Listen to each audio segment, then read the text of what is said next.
Welcome back to the Sports Source. This segment brought to you by A.G. Heinz Company. If you're looking for building materials or tools to go along with your home improvement project, your do-it-yourself project, there's one place to start.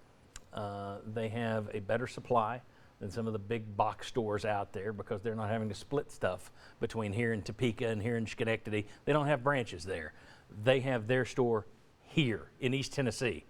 And it's been here in East Tennessee, right in downtown Knoxville, for more than 100 years, for 4 generations. That tells you all you need to know about the quality of their products, about the prices that they sell their products at, and about the customer service you get from Gordon Heinz and his entire family there at A.G. Heinz Company, agheinz.com to learn more.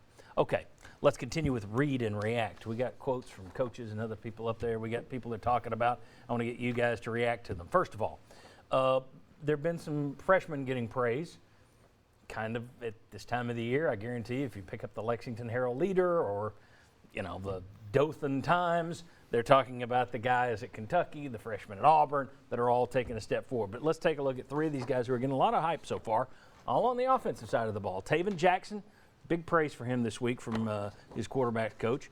Chaz Nimrod, wide receiver, and Squirrel White, which is going to be easier than Marcarius. Although it took me longer to say Squirrel than it did Marcarius, didn't it? Jimmy and Josh. Look, again, you get people that talk about the freshmen every year. These freshmen are going against their own teammates.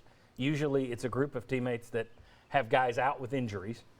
How much have you ever seen a guy pop in spring that's a freshman and it's carried over to the fall, as compared to the number of guys who get talked about?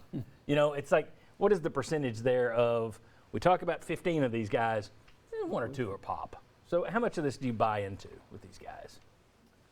Well, part of it is buying into the hype of what they can do. Like Squirrel White, to start with him, he has speed. There's no question about that. That's gonna show immediately. I think it comes back to the offense, kind of like with the quarterbacks in the last segment, that, okay, well, if the coaches do truly believe that they can do something in this offense, I'm going to give a little bit more of a benefit of the doubt that they can get that done. Part of me also wonders, is that pushing guys that are returning? Is that pushing Ramel Keaton? Is that pushing Jalen Hyatt and Walker Merrill, guys who are returning and going to compete for playing time? Nimrod's interesting also because not highly touted at all. Yeah. So the other receivers, Miller and Webb, probably got more attention when they signed. That's what makes it more interesting because Nimrod and Squirrel are also competing against those guys on the team, the freshmen that are incoming. You can see the athleticism. I mean, I think with Squirrel, you mentioned the speed. I think he's very elusive. With Nimrod, it's probably his hands, it's route running and things that have impressed him. With Taven Jackson, he's a great athlete. He's a terrific basketball player.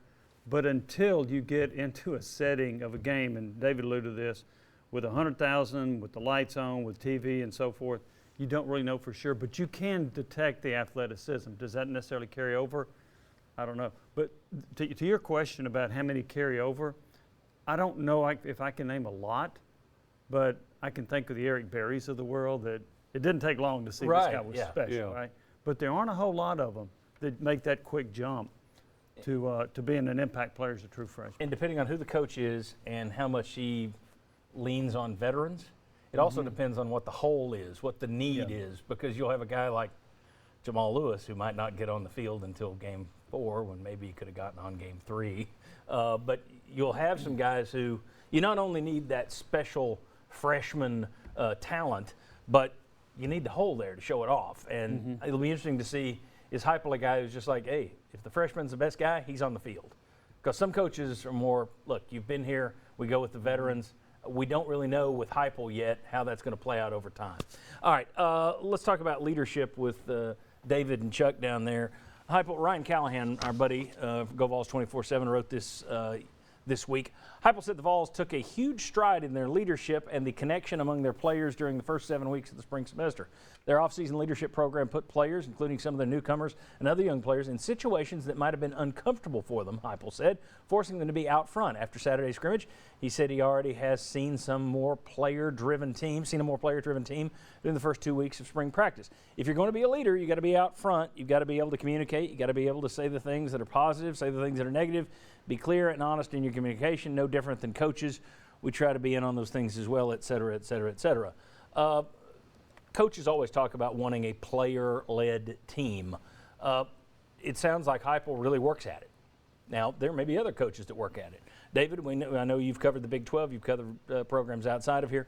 Your thoughts on is this just a lot of talk, or do you think it may be a different level of focus for this staff? And then, Chuck, your thoughts on what you're hearing there as a Tennessee fan. I mean, I think it's year 2 stuff. I think you know coaches can hear things and guys' reputations and people in the building tell them, but over time they want to see it and they want, can I trust this guy? Do I want to have this guy be someone that I want to be out front for my team and a guy that speaks up?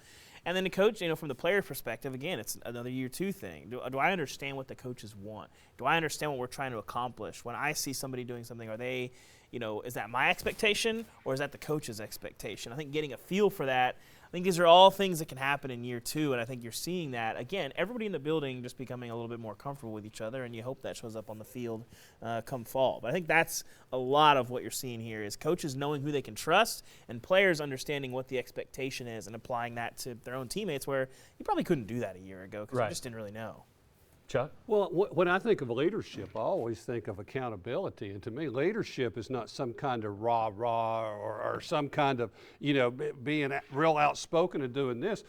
Leadership is doing the things you're supposed to do when you're supposed to do them and doing that little bit extra too. You lead by example, right? I mean, I always think of Al Wilson. You want to go out there and be a leader, go look at some film of Al Wilson. I mean, and how he played and everything he put into it. So all this is good. And remember last year how we kind of laughed, or some people laughed about the kickball games or the dodgeball games or doing some of these things. Well, that's where a lot of that started. Tennessee had so far to go in team chemistry from what Heupel took over. So that's what's good to see to me. Yeah, I think that's definitely. I think every program was dealing with it, with COVID, and you spent very little time around your teammates.